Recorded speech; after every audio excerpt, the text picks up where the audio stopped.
everybody, and welcome back. So this is going to be a review of a figure, as I mentioned before, a Psylocke figure that I had made that I plan on putting on eBay. I don't know if I'm going to do a fixed listing or an auction for it. I haven't decided yet because, quite frankly, I have no idea how much money to charge for one of these things. I've really not done many commissions as far as action figures go. A couple of my buddies done some things for them. One of my recipients from Secret Santa, the first year I did it, I made a Ellie figure for him, and he actually asked if I would make Joel as well. So I can't remember what price we decided on. So for me, it's always been hard for me to put a price on something I enjoy doing. So like I said, I might just do auction style or fixed listing when take offers and see, whatever happens to come in. But once again, this figure will be going up for sale on eBay. So kind of a little bit of history of the reason why I decided to make this Psylocke figure. Last year's Secret Santa, one of the more difficult lists I had is I only had 5 figures to choose from, and every single one of them were comic book characters. I'm not huge into comics, not opposed to them, but I really mainly grew up playing video games, so not a lot of comic reading. But the recipient was very specific on what type of base figures they wanted. I believe they were looking for Polaris and then the newer Psylocke X-Men figure that actually came out, I think, maybe just a little over a year ago, maybe a little bit more than that. But basically, it was actually the model that came in this box. So what I had done was use parts and pieces from a Polaris and from the Psylocke figure. So I had kind of her head left over because I did a custom sculpt head for Raven, sculpted a hood on there and the mask and everything. So ultimately, it did not end up using Psylocke's head. So I had the head left over, parts of the body, this and that. And so had some other fodder. And so I just basically started putting some pieces together and thought, hey, this looked kind of cool. And kind of went from there. As I mentioned before in previous videos, kind of get that creative spark, sometimes run with it. So that's what happened here with the Psylocke figure. It's just kind of coming together. So I had some parts, I believe, from the Angela figure, which is, quite frankly, in my opinion, one of the best Marvel Legends they've ever made. She is quite awesome. So I have like 3 or 4 of those, one in the package, one out, and then parts and pieces that I've used for other figures. So I don't remember exactly where the other 2 came from, maybe a Mockingbird figure as well for some of the other parts and pieces. But as you can see, the energy for the hand, the part that goes over the face, and then the sword and everything as well, are all from the original Psylocke figure. And then obviously the Build-A-Figure piece is missing on this one because I believe I either used it or sold it, or maybe it's at the bottom of a box somewhere. Who knows? But anyway, let's go ahead and get into this figure so you guys can kind of take a look at her and see how she turned out. Most of it was airbrushed. Gotten really comfortable using the airbrush, especially on the smaller scale. There are still some things I'm trying to work out on how to mask things off properly because I've been using a product called Maskall, and it seems to work pretty well, but at times it's kind of hard to get out of certain joints and whatnot, and good God, I can't open this box! And sometimes it can grab onto the paint and pull this and that, so ultimately it works pretty well for masking off figures when I'm airbrushing, but there may be something better out there, a better technique. And you will hear me admit a million times, I will never claim to be the expert of the all-knowing of customizing. So if you all out there are watching this and do have something that you use, if you do use airbrush, definitely let me know in the comments. I do appreciate it. Let's help make each other better. I'm all about that. So as you can see with the package, she actually ended up being a little bit taller than the original figure, so I had to cut out some of this so she fit in the package pretty well. So I'm going to go ahead and pop her on out here, see if I can do so without messing up the paint. Sweet. Okay. She came right out. I see a couple little paint scrapes on the actual plastic, so hopefully I didn't mess it up too bad, but if I did, before I sell her, hey, I know a guy who can fix that. Get out all the accessories here as well. All right, so pretty basic with the accessories. I went ahead and just kind of lightly airbrushed. It looks purple, but it actually is just blue that I airbrushed over those to kind of give them a little bit more, you know, a little bit more depth, a little less monochromatic, a little bit of flavor, put a little bit of mustard on it. And hopefully you guys think that looked pretty cool. It kind of turned out all right. So same thing with the sword. We got a little bit of dimension there, you know, instead of them just being the pink. They kind of have a little bit more color to them now. All right, as far as the actual figure goes, there was some sculpting done. I'm going to go ahead and adjust my light here. Perfect. And then my camera as well. One of the first times I've actually used metallic paint, it was actually the second, I believe, in airbrush, because I believe I used a green metallic to do the Cami figure that I did for Summer Swap 2 years ago, I believe. Up to Mr. Johnny B up in Canada. Hope you're still enjoying her. But anyway, wanted to make sure, I noticed on a lot of the Psylocke figures, or just figures in general, they have a tendency to just paint, you know, whenever there's a strap or something on the actual figure. So what I did is actually sculpted them, used the mask all like I talked about in between to mask off the skin, and then airbrush and then remove.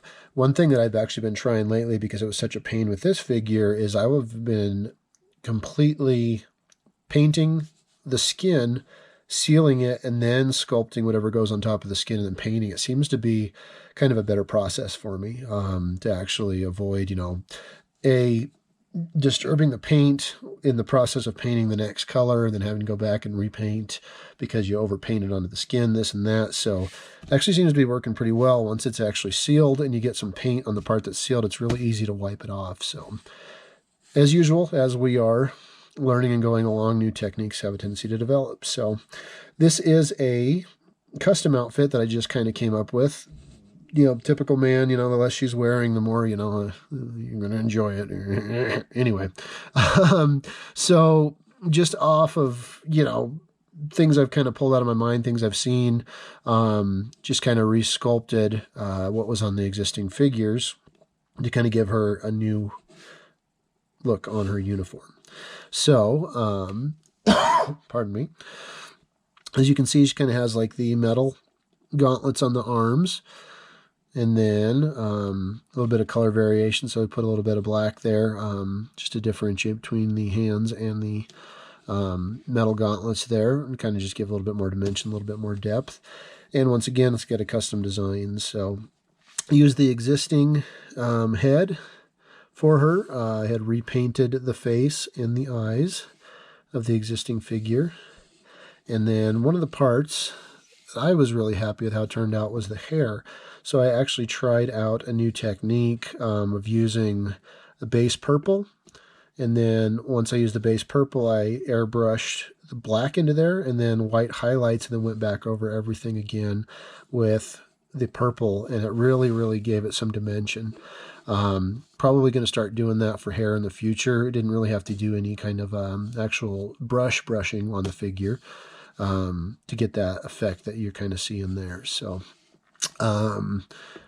as most Marvel Legends, she's going to have her shoulder articulation. I did my best to actually hide the top joint in the shoulders there. And you can barely kind of see it if you pull the arm down all the way here, but she has the ability for her arms to actually bend up into the body without paint rubbing off. And then you're going to have your swivel there, and then bend in the elbow as well as your left and right with that joint there and that ball joint. And then as most Marvel Legends hands, you're going to be able to swivel at the wrist and then bend as well. As you can see, everything has been dremeled out, so we don't have paint rub on the actual wrists or the elbow joints or anything like that. So swivel in the waist, or I should say the upper torso joint, dremeled out and everything, so we don't have, once again, any paint rub on the uniform or on the skin as well. Moving on to the back, basically put her belt on. I did put a wash on this, and actually looking at it now, you can't really see it much. I probably should have used a little bit darker red, but there is a wash on the belt. I was hopefully going to try to break up the color on that. So I did, like Sir Mix-a-Lot, I like big butts, and I cannot lie. I actually enhanced the butt a bit with some sculpt, so to kind of give her a little bit more of a bottom there, so to speak. So hopefully y'all don't think it's too extreme. Some of you may, some of you may not, but either way, I just thought it kind of gave her more of a curvy type body, kind of more of a athletic, muscular type legs and everything to kind of go along with. I'm just bullshitting you. I like big butts, all right? Come on now. So moving on, this was one of the hardest things I found to do with the Marvel Legends. Some of the newer ones, they're actually making the legs where they will pop off of the joint that goes in the hips here, which makes it really easy to basically kind of get in there and Dremel out the hip and the upper part of the thighs. This, however, was not one of those. The Angela figure, I believe, is what I used for this. So I had a lot of trial and error with trying not to get that part of the actual thigh to stop getting some paint rub on there. So I believe I actually achieved that finally. Any suggestions on that from any other customizers on what you guys have done to kind of eliminate that would be great, because that seems to be one of the only areas, even to this day, that I have some trouble with. So as you can see, she's got quite a bit of movement in the hip joint. She's going to have movement at the mid-thigh. And once again, strategically, I sculpted one of her straps there at that joint, so the less joints we can see, the better I like it in my figures. So same thing with your left leg as well. It's going to rotate where the strap meets the upper joint there, so eliminates the more joints you see on the leg. Double jointed knees. The knee guards here are actually glued on from another figure. Like I said, I believe it was a Mockingbird figure that had those on there. I could be mistaken, but obviously can pop off pretty easy if they are not bent properly. Did my best to try to hide the pegs in there, sculpting over those. You can still kind of see them a little bit, but obviously not nearly as noticeable as just a hole in the action figure's legs. So once again, custom armor design on the legs here. Pretty happy, like using the silver airbrush paint and then actually doing a black wash over it. I really like how it turned out. One of the figures from my story that I created basically has all silver armor, so I'm really going to explore using that technique and a lot of the damage in the armor and stuff too. I think doing that black wash over it's going to look really cool. But as most Marvel Legends, once again, we're going to have the up and down with the foot, as well as you have your swivel as well. Once again, all dremeled out to where we don't have any paint rub on the feet. So just a kind of a look at her with some of her accessories here. Get her feet put in the right position. Let's go ahead and put her sword in. Put it in, not backwards would be great. Like most figures, I always recommend, if you're going to be customizing and putting in accessories, sometimes it's best to heat them up. I know practice what you preach. I'm not doing it now, but I have ensured that I have put enough clear coats and everything on this figure to where she's not going to have any issues with the paint rubbing off. Yeah, should have heated that one up too. Okay, there we go. All right, so energy on the hand there. And then, last but not least, the one that goes right over the face.